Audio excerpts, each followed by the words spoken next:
Technique easy এডুকেশনের পক্ষ থেকে তোমাদের জন্য রইল অনেক অনেক শুভকামনা। কেমন আছো তোমরা? আশা করি অনেক বেশি ভালো আছো। এখনকার পর্বে নবম শ্রেণীর গণিতের গড় ব্যবধান সম্পর্কে আমরা বিস্তারিত আলোচনা করব। তোমাদের গণিতকে সহজ করার জন্য আমি একটি বই রচনা করেছি। বইটির নাম হচ্ছে স্কুল ম্যাথমেটিক্স। স্কুল ম্যাথমেটিক্স বইটি নবম শ্রেণীর গণিতের পূর্ণাঙ্গ শিক্ষা সহায়ক বই। যারা এখনও স্কুল ম্যাথমেটিক্স বইটি সংগ্রহ করো নাই তারা নিকটস্থ লাইব্রেরি থেকে সংগ্রহ করবে। স্কুল ম্যাথমেটিক্স বইয়ের কিন্তু বাংলা এবং ইংরেজি দুই ভার্সনই পাওয়া যায় এবং স্কুল ম্যাথমেটিক্স বইটি প্রকাশ করেছে গণিতের জন্য জনপ্রিয় রূপন্তী প্রকাশনী থেকে। এখনকার পর্বে আমরা গড় ব্যবধান সম্পর্কে বিস্তারিত জানবো। দেখো, গড় ব্যবধানের ইংরেজি হচ্ছে মিন ডেভিয়েশন। তো আমরা এখন গড় ব্যবধান সম্পর্কে জানবো। দেখো, বলা আছে গড় ব্যবধান এমন এক প্রকার বিস্তার পরিমাপক যা তথ্য সারির প্রতিটি মানের গড় হতে ব্যবধান পরিমাপ করে। দেখো, এখানে বলা আছে গড় ব্যবধান এমন এক বিস্তার পরিমাপক যা তথ্য সারির প্রতিটি মানের গড় হতে ব্যবধান পরিমাপ করে। অর্থাৎ তথ্য সারির কেন্দ্রীয় মান বলতে গড়, মধ্যক এবং প্রচুরক। তাহলে বলা আছে তথ্য সারির কেন্দ্রীয় মান থেকে তথ্যগুলো গড়ে কত দূরে তা পরিমাপ করা। আমরা জানি তথ্য সারির প্রতিটি মান হতে এদের গাণিতিক গড়ের বিচ্যুতির সমষ্টি শূন্য। আমরা কিন্তু এটা কিছুক্ষণ পরেই দেখব যে হচ্ছে তথ্য সারির প্রতিটি মান হতে এদের গাণিতিক গড়ের বিচ্যুতির সমষ্টি শূন্য। তাই ব্যবধান পরিমাপের সময় যদি ধনাত্মক ও ঋণাত্মক চিহ্ন বিবেচনা করা হয়, দেখো যদি ধনাত্মক এবং ঋণাত্মক চিহ্ন বিবেচনা করা হয় সেক্ষেত্রে কিন্তু এদের গাণিতিক গড়ের বিচ্যুতি কিন্তু শূন্য হবে। তাই এই ক্ষেত্রে কিন্তু আমরা ধনাত্মক বা ঋণাত্মক চিহ্ন কিন্তু বিবেচনায় আনি না গড় ব্যবধান বের করার সময়। তো সেটাই বলা আছে যে তাই ব্যবধান পরিমাপের সময় যদি ধনাত্মক ও ঋণাত্মক চিহ্ন বিবেচনা করা হয় তবে গড় ব্যবধান পরিমাপ করা পুরোপুরি অর্থহীন, তখন কিন্তু পুরোপুরি অর্থহীন। সেজন্য প্রতিটি মান হতে ব্যবধান পরিমাপের সময় চিহ্ন বিবেচনায় না এনে ব্যবধানের পরম মান নেওয়া হয়। পরম মান মানে যদি ঋণাত্মক থাকে তাহলে আমরা সেটা ধনাত্মক নেই, আর ধনাত্মক থাকলে ধনাত্মকই নেই। দেখো, এইখানে কি বলা আছে ভালো করে বুঝো। সেটা হলো যদি আমরা ধনাত্মক ও ঋণাত্মক চিহ্ন বিবেচনায় নিই তাহলে গড় ব্যবধান পরিমাপ করা কিন্তু পুরোপুরি অর্থহীন। তাই কিন্তু আমরা সবসময় পরম মান নেব। পরম মান বলতে যদি ঋণাত্মক থাকে সেটা ধনাত্মক নিব, আর ধনাত্মক থাকলে তো ধনাত্মকই নিব।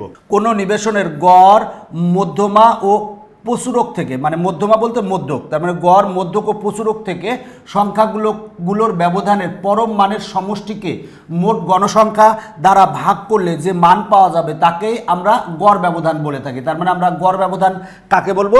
সেটা হলো যে কোনো নিবেশনের গড়, মধ্যক ও প্রচুরক থেকে সংখ্যাগুলোর ব্যবধানের পরম মানের সমষ্টিকে মোট গণসংখ্যা দ্বারা ভাগ করলে যে মান পাওয়া যাবে তাকে আমরা বলবো হচ্ছে গড় ব্যবধান।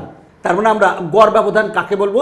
কোনো নিবেশনের গড়, মধ্যক ও প্রচুরক থেকে সংখ্যাগুলোর ব্যবধানের পরম মানের সমষ্টিকে মোট গণসংখ্যা দ্বারা ভাগ করলে যে মান পাবো সেটাই হবে হচ্ছে গড় ব্যবধান।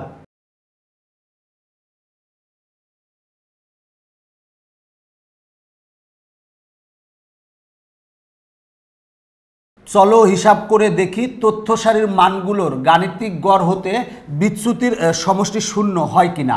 দেখো, এর আগেই কিন্তু আমরা বললাম যে তথ্য সারির প্রতিটি মান হতে এদের গাণিতিক গড়ের বিচ্যুতির সমষ্টি শূন্য, সেটা হয় কিনা আমরা সেটাই দেখব। মনে করো তোমার পরিবারের 5 জন সদস্য আছে যাদের বয়স, মনে করো একজনের বয়স হচ্ছে 5 বছর, একজনের বয়স 12 বছর, একজনের বয়স 36 বছর, একজনের বয়স 40 বছর, একজনের বয়স হচ্ছে 67 বছর। পরিবারের সদস্যদের বয়সের গড়, তাহলে বয়সের গড় কত হবে? যেহেতু 5 জন আছে তার মানে 5 জনের বয়স আমরা যোগ করব, যোগ করে 5 দ্বারা ভাগ করব, ভাগ করলে আসবে হচ্ছে 32। আমরা গড়কে আমরা এক্স বার দ্বারা প্রকাশ করি, তার মানে বয়সের গড় হবে কত? 32। তাহলে গড় হতে বিচ্যুতির সমষ্টি, তাহলে গড় হতে বিচ্যুতির সমষ্টি কত হবে? দেখো, সেটা হলো সামেশন অফ হবে হচ্ছে এক্স আই মাইনাস এক্স বার, আমরা সেইটা বের করব।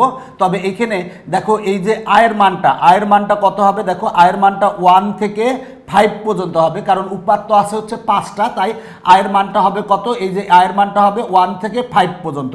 তার মানে আমরা এইটা ইকুয়াল টু কি লিখতে পারবো? সেটা হচ্ছে যে দেখো, সেটা হলো প্রথম উপাদান আছে 5, তার মানে 5 থেকে 32 বাদ দিব, তার মানে 5 বিয়োগ 32। দেখো, এক্স আই মাইনাস এক্স বার, তাহলে এক্স আই কত, এই মানগুলো হচ্ছে এক্স আই, দেখো এইখানে যে মানগুলো আছে সেগুলো হচ্ছে x I, R x bar হচ্ছে 32, তার মানে 5 থেকে 32 বাদ দিব, বাদ দিলাম, যেহেতু সমষ্টি বের করতেছি তার মানে মাঝখানে প্লাস হবে, প্লাস। এবার আবার আমরা দেখো সেটা হলো 12 থেকে 32 বাদ দেবো, 12 থেকে 32 বাদ দেবো, বাদ দিয়ে আমরা প্লাস লিখব। এরপরে দেখো আছে হচ্ছে 36 থেকে 32 বাদ দেবো, তার মানে 36 থেকে 32 বাদ দিলাম, আর মাঝখানে প্লাস লিখলাম। এবার 40 থেকে 32 বাদ দেবো, 40 বিয়োগ 32। এবার 67 থেকে 32 বিয়োগ করবো, 67 থেকে 32 বিয়োগ করেছি, মাঝখানে প্লাস চিহ্ন দিয়েছি। এখন আমরা এগুলা ক্যালকুলেশন করব। তাহলে দেখো সেটা হলো 5 - 32 সমান হয় -27, তারপর 12 - 32 সমান হয় -20, তারপরে 36 - 32 সমান হয় +4। দেখো 40 - 32 ইকুয়াল টু 8 হবে, আর হচ্ছে 67 - 32 ইকুয়াল টু 35 হবে। এবার দেখো সেটা হলো যদি এই প্লাসগুলা যোগ করি, 4, 8 আর 35 যোগ করলে হবে হচ্ছে 47, আর -27 - 20 সমান হবে হচ্ছে -47। এবার দেখো +47 আর -47 কাটা যায়, থাকবে কত, থাকবে হচ্ছে 0। তার মানে সুতরাং আমরা বলতে পারি তথ্য সারির প্রতিটি মান হতে এদের গাণিতিক গড়ের বিচ্যুতির সমষ্টি 0। দেখো কিন্তু আমরা পেলাম হচ্ছে তথ্য সারির প্রতিটি মান হতে, দেখো তথ্য সারির এই যে তথ্য সারির প্রতিটি মান হতে এদের গাণিতিক গড়ের, দেখো গাণিতিক গড় এই মান হতে এই গাণিতিক গড়ের প্রতিটি মান হতে এর গাণিতিক গড়ের বিচ্যুতির সমষ্টি 0। দেখো বিচ্যুতির সমষ্টি কিন্তু আমরা 0 পেয়েছি। এই জন্য কিন্তু আমরা গড় ব্যবধান বের করার সময় কিন্তু আমরা এই যে মানে মাইনাস আসে, এই মাইনাস কিন্তু আমরা নেব না, মানে এইখানে যে আসছিল হচ্ছে -27 -20 আসছিল, এই মাইনাস চিহ্ন নিব না, আমরা -27 পরম মান নেব, মানে আমরা প্লাস মানগুলা নিব, নিয়ে কিন্তু আমরা গড় ব্যবধান পরিমাপ করব। একক কাজ, ব্যাটসম্যান এ ও বি এর করা রান ও এদের গাণিতিক গড়ের বিচ্যুতির সমষ্টি নির্ণয় করো। তাহলে দেখো আমার ব্যাটসম্যান এ ছিল, এটা কিন্তু অনেক আমরা প্রথম পর্বে কিন্তু ব্যাটসম্যান এ এবং ব্যাটসম্যান বি 10টা ম্যাচে কত কত রান করেছিল সেগুলো কিন্তু আমরা পেয়েছিলাম, সেটাই বলা আছে ব্যাটসম্যান এ ও বি এর করা রান ও এদের গাণিতিক গড়ের বিচ্যুতি সমষ্টি নির্ণয় করো। বিচ্যুতির সমষ্টি নির্ণয় করবো, এই ক্ষেত্রে বিচ্যুতির সমষ্টি কি আসবে, 0 আসবে। এইভাবে কিন্তু আমরা নির্ণয় করব, এইখানে যেভাবে নির্ণয় করেছি আমরা আগে ব্যাটসম্যান এর যে রান করেছে সেই রানের আমরা গড় বের করব। এবার ওই রানগুলোর মানে রানগুলোর প্রতিটি মান হতে আমরা ওই গড়ের গাণিতিক বিচ্যুতির সমষ্টি বের করব, সমষ্টি বের করলে সেক্ষেত্রে 0 আসবে। এ ব্যাটসম্যানের রান সমূহ, দেখো এ ব্যাটসম্যান রান করেছিল কিন্তু এগুলা কিন্তু আমরা দেখেছিলাম হচ্ছে প্রথম পর্বে দেখেছিলাম। এই যে কিন্তু ব্যাটসম্যান এর যে রানগুলা করেছিল সেগুলো কিন্তু আমরা এই প্রথম পর্বে দেখেছিলাম, সেই রানগুলো আমরা লিখেছি। এখানে গড় রানকে আমরা এক্স বার দ্বারা প্রকাশ করব। গড় রান কিভাবে বের করব, আমরা এই রানগুলোকে যোগ করেছি, ভাগ দিব হচ্ছে, দেখো এখানে 10টা উপাত্ত আছে তাই আমরা 10 দ্বারা ভাগ করছি। এবার সবগুলো যোগ করলে হবে 530 ভাগ 10 সমান হবে হচ্ছে 53। তাহলে এ ব্যাটসম্যানের রানের গড় হতে বিচ্যুতির সমষ্টি বের করব। সেটা সূত্র কি, সেটা হলো summation of x I minus হচ্ছে এক্স বার। এখানে আয়ের মানটা কত হবে, আয়ের মানটা হবে 1 থেকে 10 পর্যন্ত, যেহেতু আমার উপাত্ত আছে 10টা তাই আমার দেখো এই মানগুলো হবে আমার x I, R x bar তো আমরা বের করলাম, এক্স বারের মান হচ্ছে 53। তাহলে এই সূত্রটার ক্ষেত্রে আমরা কি লিখতে পারি, এইটাকে যদি আমরা ভেঙে লিখি তাহলে লিখতে পারি দেখো x1 মাইনাস এক্স বার, মানে x1 প্রথম যে মানটা আছে, মানে দেখো প্রথম যে রান করেছে 30 থেকে আমরা এক্স বার বাদ দিব, তার মানে x1 মাইনাস এক্স বার। দেখো x1 হচ্ছে 30, তাহলে 30 আর এক্স বারের মান কত, এক্স বারের মান হচ্ছে 53। এরপরে হচ্ছে দেখো যেহেতু সমষ্টি বলা আছে, সামেশন মানে হচ্ছে সমষ্টি, তার মানে এখানে মাঝখানে কিন্তু প্লাস হবে। এরপরে আমরা দ্বিতীয় মান এই যে x2 থেকে আমরা এক্স বার বাদ দিব, তাহলে আমরা x2 থেকে এক্স বার বাদ দিব। x2 এর মান কত, দেখো x2 এর মান হচ্ছে 91 থেকে এক্স বার বাদ দিব, গড়ের মান হচ্ছে 53। তারপরে হচ্ছে আমরা প্লাস চিহ্ন দিব। এরপরে দেখো x3 থেকে আমরা এক্স বার বাদ দিব, তাহলে x3 কত, তাহলে 0, তাহলে 0 থেকে আমরা এক্স বারের মান হচ্ছে 53 বাদ দিব, আর মাঝখানে প্লাস। এরপরে হচ্ছে x4 থেকে এক্স বার বাদ দিব, দেখো x4 এর মান হচ্ছে 64 থেকে এক্স বার হচ্ছে 53 বাদ দিব, তারপরে প্লাস। এবার দেখো x5 থেকে x বার বাদ দিব, x5 মানে হচ্ছে 42, 42 থেকে আমরা x বারের মান হচ্ছে 53, এরপরে হচ্ছে প্লাস দিলাম। এবার x6 মানে দেখো এখানে হচ্ছে 80, 80 থেকে আমরা কত বাদ দেব, x বারের মান হচ্ছে 53 বাদ দেব। তার মানে আমরা x বার 80 থেকে 53 বাদ দিব, তাহলে আমরা বাদ দিলে আমরা এইটা পাবো। এরপরে হচ্ছে প্লাস x7 মাইনাস x বার, x7 মানে হচ্ছে 30, 30 থেকে আমরা 53 বাদ দিব, দেখো 30 থেকে আমরা 53 বাদ দিব। এরপরে প্লাস, এরপরে দেখো 5 থেকে আমরা 53 বাদ দিব, এরপরে 111 থেকে 53 বাদ দিব, এরপরে আমরা 71 থেকে 53 বাদ দিলাম। তো তোমরা যদি চাও যে এই লাইনটা লিখবা, দেখো এই লাইনটা যদি লিখতে চাও তাহলে লিখতে পারো, আর এই লাইনটা না লিখলেও সমস্যা নেই, তুমি একবারে এই লাইন লিখতে পারো, কোনো প্রবলেমের সমস্যা হবে না। এরপরে এগুলা তুমি ক্যালকুলেশন করো, 30 থেকে 53 বাদ দিলে -23, 91 থেকে 53 বাদ দিলে হয় 38 প্লাস 38, 0 থেকে -53 বাদ দিলে হয় -53, এইভাবে আসবে। এবার তুমি এগুলা সবগুলা যোগ করো, দেখো যেগুলা প্লাস চিহ্ন আছে সেগুলারে যোগ করলে হয় 158, আর যেগুলা মাইনাস আছে সেগুলা যদি তুমি যোগ করো সেটা হবে -158। এবার কাটাকাটি করলে কত হয়, 0 হয়। তার মানে প্রতিটি মান হতে এদের গাণিতিক গড়ের বিচ্যুতির সমষ্টি কিন্তু আমরা 0 পেলাম। দেখো এটা একবারে ইজি, তুমি তোমার নিজের মতো করেই করতে পারবা। তাহলে আমরা ব্যাটসম্যানের রান সময়ের ক্ষেত্রে আমরা দেখলাম যে প্রতিটি মান হতে এদের গাণিতিক গড়ের বিচ্যুতির সমষ্টি 0। এবার আমরা ব্যাটসম্যান বি এর রান সমূহ আমরা পেয়েছিলাম এগুলা, এবার ব্যাটসম্যান বি এর ক্ষেত্রে একই রকম করব। তাহলে এদের গাণিতিক গড়কে আমরা x বার দ্বারা প্রকাশ করি, x বার ইকুয়াল টু কত হবে, এগুলাকে আমরা যোগ করব, যোগ করে এখানে উপাত্ত আছে 10, তাই আমরা 10 দ্বারা ভাগ করব। এবার এগুলা যোগ করলে হবে 530, 530 ভাগ 10, কাটাকাটি করলে আসে 53। বি ব্যাটসম্যানের রানের গড় হতে বিচ্যুতির সমষ্টি, তাহলে বিচ্যুতির সমষ্টিকে আমরা প্রকাশ করব হচ্ছে summation of xi minus x বার, এখানে i এর মানটা 1 থেকে 10 পর্যন্ত হবে। তাহলে আমরা দেখো লিখতে পারি কি xi, তার মানে আমরা লিখবো হচ্ছে x1 মাইনাস x বার। দেখো আমার বি ব্যাটসম্যানের যে রানগুলা করেছিল সেই রানগুলো আমরা এখানে লিখে নিয়েছি। তার মানে আমরা 53 থেকে দেখো এই 53 বিয়োগ করব, যেহেতু গড় হচ্ছে 53, তার মানে x1 মাইনাস x বার, 53 থেকে 53 বিয়োগ করব। আমি এই সূত্র বলতেছি না, আমি একবারে বলে ফেলতে পারতেছি। সুতরাং এই লাইনটা তুমি যদি লিখে নিতে চাও লিখে নিতে পারো, x1 মাইনাস x বার, x2 মাইনাস x বার, x3 মাইনাস x বার, x4 মাইনাস x বার, তারপরে x5, x6, x7, x8, x9, x10, আর মাঝখানে প্লাস চিহ্ন দিবা। তো এইটা তুমি নিজের মতো করে যদি লিখে নাও কোনো সমস্যা নেই, একবারে আমরা লিখে দিতে পারি। এরপর আমরা 46 থেকে 53 বিয়োগ করব, তারপরে 46 বিয়োগ 53, যেহেতু আমরা সমষ্টি বের করছি মাঝখানে প্লাস চিহ্ন দিব। এবার 48 থেকে 53 বিয়োগ করব, এরপরে 50 থেকে 53 বিয়োগ করব, এরপরে 53 থেকে 53 বিয়োগ করব। এবার দেখো 53 থেকে 53 বিয়োগ করব, আমরা সেটা লিখলাম। এবার 58 থেকে 53 বিয়োগ করব, সেটা লিখলাম। এবার 60 থেকে 53 বিয়োগ করব এবং যোগ লিখবো মাঝখানে সবসময়। এবার 57 থেকে 53 বিয়োগ করব, লিখলাম। 52 থেকে 53 বিয়োগ করব, সেটা লিখলাম। এবার তুমি যদি এগুলা ক্যালকুলেশন করো, ক্যালকুলেশন করলে 0 পাবা। তাহলে প্রতিটি মান হতে এদের গাণিতিক গড়ের বিচ্যুতির সমষ্টি কিন্তু 0। দেখো আমরা এ ব্যাটসম্যানের রানের গড় হতে বিচ্যুতির সমষ্টি আমরা 0 পেয়েছি, আবার বি ব্যাটসম্যানের ক্ষেত্রেও আমরা 0 পেয়েছি। এখন দেখো এখানে বলা আছে মাথা খাটাও, মাথার ভিতর বিভিন্ন কিছু আছে, তার মানে আমরা মাথা খাটাবো। তো মাথা কাটিয়ে কি বের করব, দেখো বলা আছে দেখাও যে মধ্যক থেকে নির্ণীত গড় ব্যবধানই ক্ষুদ্রতম। মূল কথা হচ্ছে বলা আছে মধ্যক থেকে নির্ণীত গড় ব্যবধানই হচ্ছে ক্ষুদ্রতম। তো এই ক্ষেত্রে আমরা দেখো সেটা হলো যে আমরা মনে করো যে কোনো 5টা উপাত্ত নিব বা 10টা উপাত্ত নিতে পারি, সেই উপাত্ত থেকে আমরা গড় বের করব। এরপরে আমরা গড় থেকে গড় ব্যবধান বের করব, এরপরে মধ্যক বের করব, মধ্যক থেকে গড় ব্যবধান বের করব, এরপরে আমরা প্রচুরক বের করব, প্রচুরক থেকে গড় ব্যবধান বের করব। এবার দেখো 3 ক্ষেত্রে যে আমরা গড় ব্যবধান বের করলাম, সেক্ষেত্রে আমরা দেখব যে মধ্যক থেকে নির্ণীত গড় ব্যবধানই হচ্ছে ক্ষুদ্রতম, সেটাই কিন্তু আমরা এখন দেখাবো। একটি পরিবারের 5 জন সদস্যের বয়স, এখানে আমরা বয়সগুলা ভিন্ন নিয়েছি, আগের মতোই যে নিয়েছি তা না, আগে এগুলা ছিল, আমরা একটু এখন ভিন্ন নিয়েছি। দেখো আমরা নিয়েছি এটা।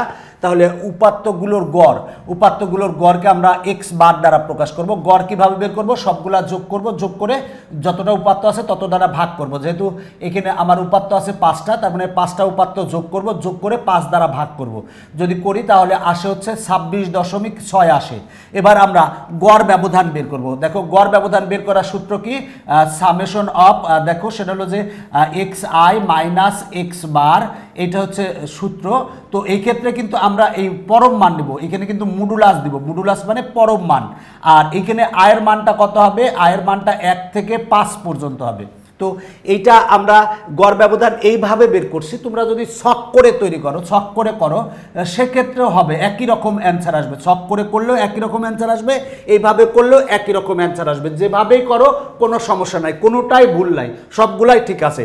তাহলে গড় ব্যবধানের আমরা সূত্র কিভাবে পাবো, যেহেতু আমার 5টা উপাত্ত আছে, তার মানে লিখবো হচ্ছে modulus of x1 minus x bar, সেটা লিখছি প্লাস, এরপরে লিখবো কি x2 মাইনাস এক্স বার, তাহলে লিখবো x2 মাইনাস এক্স বার প্লাস, এরপরে লিখবো x3 মাইনাস এক্স বার, x3 মাইনাস এক্স বার, এরপরে আমরা লিখবো হচ্ছে x4 মাইনাস এক্স বার, এরপরে x5 মাইনাস এক্স বার, এবং মাঝখানে প্লাস দিব। আর যেহেতু 5টা উপাত্ত আছে তাই 5 দ্বারা ভাগ দিব। তো এই লাইন, এইটা হলো সূত্র। এই লাইনটা সূত্র তুমি যদি লিখতে চাও লিখতে পারো, না লিখলেও সমস্যা নাই, ডাইরেক্ট এই লাইনও লিখতে পারো। সেটা হলো 5 থেকে 26.6 বাদ দিব, তার মানে 5 থেকে 26.6 বাদ দিব, এবং এখানে কিন্তু মডুলাস চিহ্ন দিব। কেন মডুলাস চিহ্ন দিব, কারণ আমার কিন্তু পরম মান নিতে হবে, মানে ঋণাত্মকটা আমরা কিন্তু ধনাত্মক নিব এবং ধনাত্মকটা ধনাত্মকই নিব, সেই জন্য আমরা কিন্তু এইখানে পরম মান নিয়েছি। যদি পরম মান না নিতাম তাহলে উপরে কিন্তু আসতো 0 আসতো, আমরা কিন্তু এর আগেই দেখলাম যে 0 আসতো। এরপরে দেখো আমরা 12 থেকে 26.6 বাদ দিব, তার মানে 12 বিয়োগ 26.6, আর এখানে মডুলাস চিহ্ন দিব। এরপরে দেখো আমরা 36 থেকে 26.6 বিয়োগ করব, 36 থেকে 26.6 বিয়োগ করব, আর এটা মডুলাস চিহ্ন দিব। এরপরে হচ্ছে প্লাস, এরপরে 40 থেকে 26.6 বাদ দিব, 40 থেকে 26.6 বাদ দিব, মডুলাস দিব, এরপরে প্লাস চিহ্ন দিব। এরপরে দেখো 40 থেকে 26.6 বাদ দিব, 40 থেকে 26.6 বাদ দিব, এখানে মডুলাস চিহ্ন দিব। দেখো তুমি যদি এই সূত্রটা না লিখে এই সূত্রটা এখানে লিখতা, লিখে পরের লাইন এইটা করতে কোনো সমস্যা নাই। সূত্র না লিখে যদি তুমি ডাইরেক্ট এটা করতে তাও সমস্যা নাই, আবার যদি তুমি ছক করে করতে তাও সমস্যা নাই। যেভাবেই করো প্রবলেমের সমস্যার সৃষ্টি হবে না। এবার দেখো আমরা 5 থেকে 26.6 যদি বিয়োগ করি তাহলে হবে মাইনাস 21.6 হবে, আর এখানে কিন্তু মডুলাস থেকে যদি বের হয় তাহলে মাইনাস থাকলে কিন্তু প্লাস হবে, তার মানে 21.6 হবে। আমরা যখন মডুলাস থেকে আমরা বের করব মাইনাসটা কিন্তু প্লাস হবে। দেখো মডুলাস অফ -2 ইকুয়াল টু হবে কিন্তু +2, আবার মডুলাস অফ +2 ইকুয়াল টু কিন্তু +2। মডুলাসের ভিতরে জানা সংখ্যা যদি কোনো মাইনাস থাকে সেটা কিন্তু প্লাস হয়, এটাই নিয়ম। তো এটাই নিয়ম, তার মানে এটাকে ক্ষেত্রে আসবে 21.6। 12 থেকে 26.6 যদি বিয়োগ করি তাহলে আসবে -14.6 আসবে, আর এখানে মডুলাস আছে, মডুলাস তুলে দিলে প্লাস হবে, তার মানে মাইনাসটা প্লাস হয়ে যাবে 14.6। এরপরে 36 থেকে 26.6 যদি বিয়োগ করি তাহলে হয় 9.4।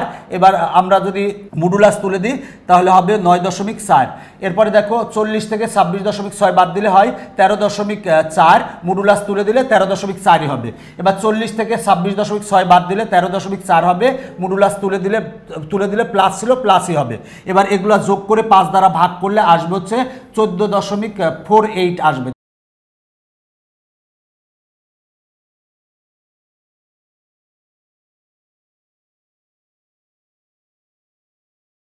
দেখো আমরা গাণিতিক গড় বের করেছিলাম, সেই গাণিতিক গড় থেকে আমরা গড় ব্যবধান বের করেছি, করে আমরা পেয়েছি কত 14.48 পেয়েছি। আমরা কিন্তু গাণিতিক গড় থেকে গড় ব্যবধান বের করছি। এখন আমরা মধ্যক থেকে গড় ব্যবধান বের করব। তাহলে মধ্যক থেকে গড় ব্যবধান বের করতে হলে আগে আমরা এই যে উপাত্তগুলো আছে এই উপাত্তগুলোর কিন্তু আমরা মধ্যক বের করে নিব। তাহলে দেখো উপাত্তগুলোর মধ্যক, এখানে আমার উপাত্তের সংখ্যা, এখানে উপাত্ত কয়টা আছে, 1টা 2টা 3টা 4টা 5টা। যদি উপাত্ত সংখ্যা যদি বিজোড় হয় তাহলে মধ্যক বের করার সূত্র হচ্ছে n+1/2 তম পদ, আর যদি উপাত্তের সংখ্যা জোড় হয় তাহলে মধ্যক বের করার সূত্র হচ্ছে n/2 তম পদ যোগ n/2 যোগ 1 তম পদ ভাগ হচ্ছে 2। তো এখানে কিন্তু আমার উপাত্ত কিন্তু হচ্ছে বিজোড়, তাহলে আমরা উপাত্তগুলোর মধ্যক কত হবে n+1/2 তম পদ। এইটা কিন্তু তোমরা আগের ক্লাসেই পড়ে এসেছো। তাহলে আমরা মধ্যক বের করার সূত্র হচ্ছে, যেহেতু উপাত্তগুলো বিজোড়, 5টা উপাত্ত আছে, তার মানে বিজোড় হলে আমার মধ্যক বের করার সূত্র হবে n+1/2 তম পদ। n এর মান কত হবে, উপাত্ত আছে 5টা, তার মানে n এর মান হবে 5, তার মানে 5 + 1/2 তম পদ। এবার 6/2 সমান হবে কত, 3তম পদ। তাহলে 3তম পদ কত, এটা হলো প্রথম, এটা দ্বিতীয়, এটা তৃতীয়। তৃতীয় পদ কত, তৃতীয় পদ হচ্ছে 36, তার মানে আমরা 3তম পদ পেলাম হলো 36। মধ্যক বের করার আরো সহজ পদ্ধতি হলো মানের ঊর্ধ্বক্রমে সাজাবা। সাজানোর পরে দেখো এখানে 5টা উপাত্ত আছে, প্রথম 2টা কেটে দাও, পরের 2টা কেটে দাও, কেটে দিলে থাকে হচ্ছে 36, তার মানে আসে হচ্ছে 36। এইভাবে সংক্ষেপে বের করতে পারো। তাহলে মধ্যক থেকে নির্ণীত গড় ব্যবধান, আমরা মধ্যক থেকে গড় ব্যবধান বের করব। আগে কিন্তু আমরা গড় থেকে আমরা গড় ব্যবধান বের করেছি, এখন আমরা মধ্যক থেকে বের করব। তো আমরা এই উপাত্ত 5টা কিন্তু আমরা লিখে নিয়েছি, লিখে নেওয়ার পরে এখন তাহলে কি করব, এই যে আমার মধ্যক থেকে বিয়োগ করব, তার মানে মডুলাস অফ 5 - 36 হবে। তার মানে আমরা মডুলাস অফ 5 - 36 লিখলাম। এরপরে আমরা লিখব মডুলাস অফ 12 - 36, মডুলাস অফ 12 - 36, এখানে কিন্তু প্লাস লিখব, এরপরে প্লাস, এরপরে দেখো মডুলাস অফ 36 - 36, তার মানে মডুলাস অফ 36 - 36, এরপরে প্লাস দিব। এবার মডুলাস অফ 40 - 36, তার মানে মডুলাস অফ 40 - 36, এরপরে প্লাস চিহ্ন দিব। এরপরে মডুলাস অফ 40 - 36, 40 - 36। আর দেখো উপাত্ত আছে হচ্ছে কয়টা, উপাত্ত 5টা, তাই আমরা 5 দ্বারা ভাগ করছি। এবার দেখো আমরা 5 থেকে যদি 36 বিয়োগ করি তাহলে হবে -31, আর মডুলাস হবে, মডুলাস থেকে যদি বেরোই তাহলে মাইনাস থাকলে সেটা প্লাস হয়, তার মানে +31 হবে। এবার 12 - 36 সমান হবে হচ্ছে -24, মডুলাস অফ -24, মডুলাস যদি বের হয় তাহলে মাইনাসটা কি হয়ে যাবে, প্লাস হয়ে যাবে, তার মানে +24 হবে। এবার 36 থেকে 36 বাদ দিলে 0 হবে, মডুলাস অফ 0 মানে হচ্ছে 0। এরপর 40 থেকে 36 বাদ দিলে 4 হবে, তাহলে মডুলাস থেকে যদি বের হয় তাহলে +4 ছিল, +4 হবে। আর 40 থেকে 36 বিয়োগ করলে আমার মডুলাস অফ 4 হবে, মডুলাস থেকে বেরোলে 4ই হবে। এবার এগুলা যোগ করো, যোগ করলে 63 হবে, আর নিচে হচ্ছে 5, 63 ভাগ 5 সমান হবে হচ্ছে 12.6, তার মানে 12.6 পেলাম। দেখো আমরা প্রথমে মধ্যক বের করে নিয়েছি, এরপরে আমরা মধ্যক থেকে আমরা গড় ব্যবধান বের করছি। মধ্যক থেকে গড় ব্যবধান কত পেয়েছি, 12.6, আর গড় থেকে গড় ব্যবধান কত পেয়েছিলাম আমরা, 14.48 পেয়েছিলাম। এক্ষেত্রে আমরা দেখতেছি আমার মধ্যক থেকে গড় ব্যবধান কিন্তু কম এসেছে দেখো, আর গড় থেকে গড় ব্যবধান কিন্তু বেশি এসেছে। এখন আমরা প্রচুরক থেকে বের করব। তো এর ভিতরে দেখো প্রচুরক কত, সবচেয়ে বেশি যেটা আছে সেটা হলো প্রচুরক, বেশি আছে কত, 40, তাহলে প্রচুরক হচ্ছে 40। তাহলে উপাত্তগুলোর প্রচুরক কত, প্রচুরক হচ্ছে 40, সবচেয়ে বেশি আছে 40, তাই প্রচুরক 40। তাহলে প্রচুরক থেকে নির্ণীত গড় ব্যবধান, তাহলে প্রচুরক থেকে আমরা গড় ব্যবধান বের করব। তাহলে আমরা এই যে 5 থেকে আমরা 40 বিয়োগ করব, তার মানে মডুলাস অফ হবে 5 থেকে 40 বিয়োগ করব, তার মানে মডুলাস অফ 5 বিয়োগ 40, এরপরে হচ্ছে যোগ হবে। এরপরে 12 থেকে আমরা 40 বিয়োগ করব, মডুলাস অফ 12 বিয়োগ 40, এরপরে হবে হচ্ছে প্লাস, এরপরে হবে হচ্ছে মডুলাস অফ 36 থেকে 40 বিয়োগ করব, 36 বিয়োগ 40, এরপরে হচ্ছে প্লাস। এবার 40 থেকে 40 বিয়োগ করব, তার মানে মডুলাস অফ 40 বিয়োগ 40, এরপরে হচ্ছে প্লাস। এবার 40 থেকে 40 বিয়োগ করব, মডুলাস অফ 40 বিয়োগ 40, আর মাঝখানে অবশ্যই প্লাস দেব। উপাত্ত যেহেতু 5, তার মানে আমরা ভাগ করব 5 দ্বারা। এবার দেখো 5 থেকে 40 বিয়োগ করলে কত হয়, বিয়োগ করলে হয় হচ্ছে -35। দেখো মডুলাস অফ -35, মডুলাস তুলে দিলে মাইনাসটা কিন্তু প্লাস হয়ে যাবে, তার মানে হবে হচ্ছে +35। এরপরে দেখো 12 থেকে 40 বাদ দিলে হয় -28, মডুলাস তুলে দিলে -28টা +28 হবে। এবার দেখো 36 থেকে 40 বাদ দিলে হবে -4, মডুলাস থেকে বের হইলে +4 হবে। এরপরে 40 থেকে 40 বিয়োগ করলে 0 হবে, মডুলাস তুলে দিলে 0ই থাকবে। এরপর দেখো 40 থেকে 40 বিয়োগ করলে 0 হবে, তারপরে মডুলাস তুলে দিলে 0ই আসে, আর ভাগ হচ্ছে 5। এবার এগুলা যোগ করে 5 দ্বারা ভাগ করলে আসে 13.4 আসে। দেখো আমরা গড় থেকে আমরা গড় ব্যবধান বের করেছি 14.48 পেয়েছি, আর মধ্যক থেকে গড় ব্যবধান বের করে আমরা পেয়েছি 12.6 পেয়েছি। এরপরে প্রচুরক থেকে গড় ব্যবধান বের করে আমরা পেয়েছি 13.4 পেয়েছি। তার মধ্যে দেখো তো আমরা যে গড় ব্যবধান বের করলাম এর ভিতরে সবচেয়ে কম কোনটা, সবচেয়ে কম কিন্তু 12.6, তার মানে মধ্যক থেকে নির্ণীত গড় ব্যবধান কিন্তু ক্ষুদ্রতম। দেখো আমরা মধ্যক থেকে গড় নির্ণয় করেছি, করে আমরা সবচেয়ে কম পেয়েছি। দেখো আমরা গড় থেকে গড় ব্যবধান বের করছি, করে আমরা এইটা পেয়েছি। মধ্যক থেকে গড় ব্যবধান বের করেছি, পেয়েছি এইটা। আর প্রচুরক থেকে গড় ব্যবধান বের করে আমরা পেয়েছি এইটা। এখন দেখো এই তিনটা গড় ব্যবধানের মধ্যে সবচেয়ে কম কোনটা? কম হচ্ছে এইটা। তার মানে মধ্যক থেকে নির্ণীত গড় ব্যবধানই কিন্তু ক্ষুদ্রতম। দেখো এখানে লিখেছি, এখানে গড়, মধ্যক ও প্রচুরক থেকে প্রাপ্ত গড় ব্যবধানগুলো। দেখো আমরা গড় থেকে পেয়েছি 14.48, এবার মধ্যক থেকে আমরা গড় ব্যবধান পেয়েছি 12.6, আর প্রচুরক থেকে আমরা পেয়েছি হচ্ছে 13.4। এর মধ্যে সবচেয়ে ছোট কোনটা? সবচেয়ে ছোট হচ্ছে 12.6। তাহলে বলতে পারি যে মধ্যক থেকে নির্ণীত গড় ব্যবধানই ক্ষুদ্রতম, সেটা হলো দেখানো হলো। দেখো অঙ্কটা একেবারে সহজ। প্রশ্নে বলা ছিল যে দেখাও যে মধ্যক থেকে নির্ণীত গড় ব্যবধানই হচ্ছে ক্ষুদ্রতম। তাহলে আমরা ধরে নিয়েছি যে একটা পরিবারে 5 জন সদস্যের বয়স হচ্ছে, এগুলো আমরা ধরে নিয়েছি। এবার আমরা এই যে বয়সের গড়, আমরা বয়সের গড় বের করেছি। গড় বের করছি কিভাবে? সবগুলা যোগ করে 5 দ্বারা ভাগ করছি, করলে আমরা গড় পেয়েছি। এরপর আমরা গড় থেকে গড় ব্যবধান বের করছি।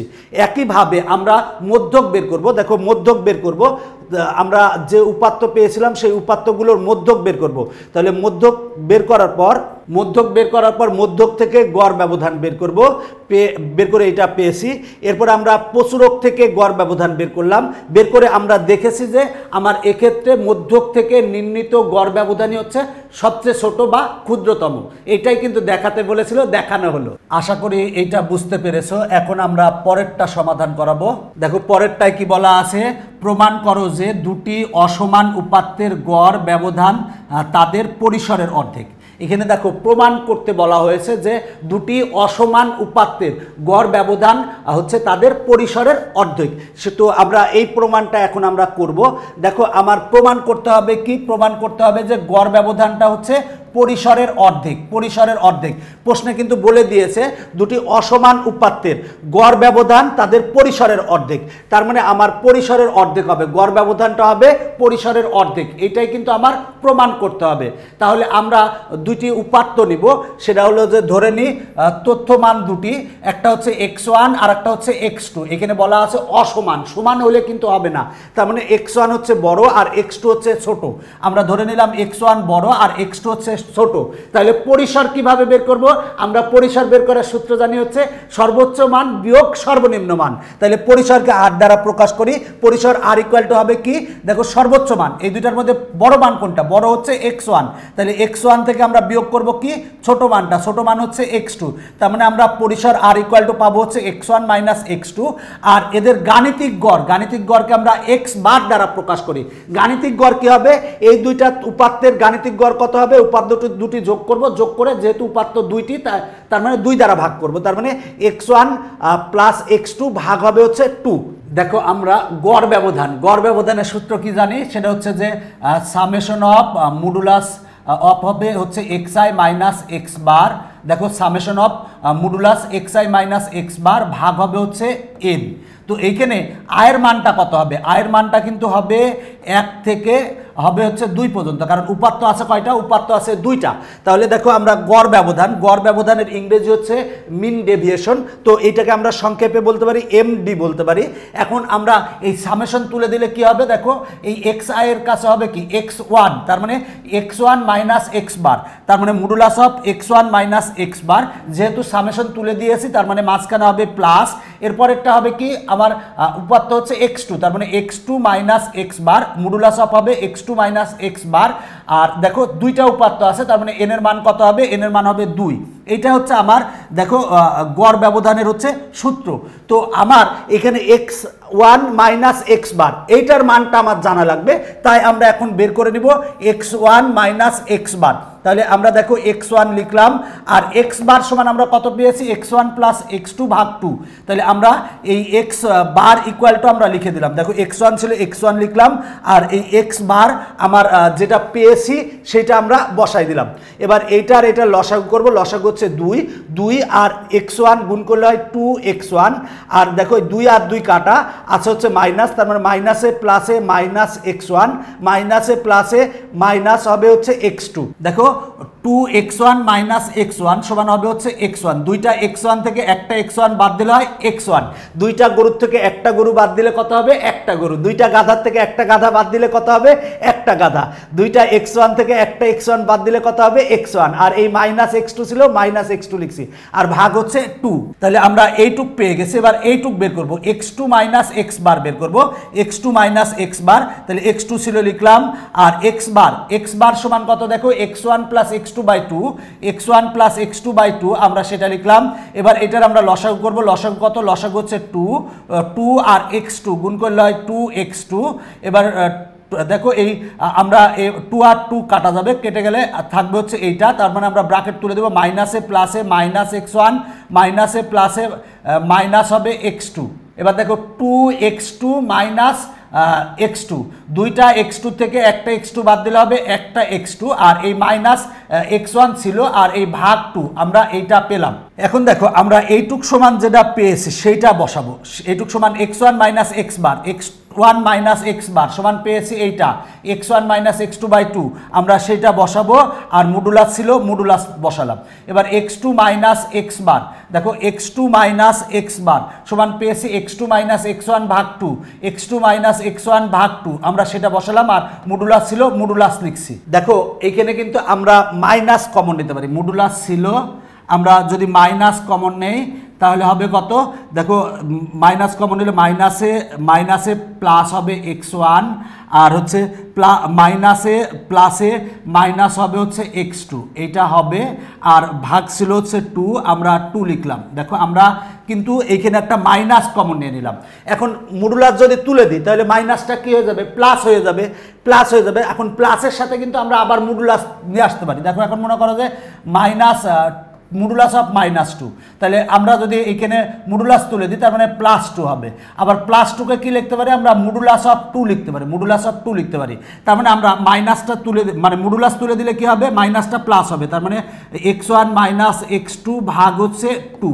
আমি যদি এটা ধনাত্মক ধরি সেক্ষেত্রে কিন্তু আমরা এখানে একটা কিন্তু মডুলাস নিয়ে আসতে পারবো। এখানে কিন্তু একটা মডুলাস নিয়ে আসতে পারবো, আমরা মডুলাস অটো নিয়ে আসতে পারবো। যেহেতু ধনাত্মক আছে তাই মডুলাস নিয়ে আসতে পারবো, কারণ মডুলাস অফ 2 সমান কিন্তু 2।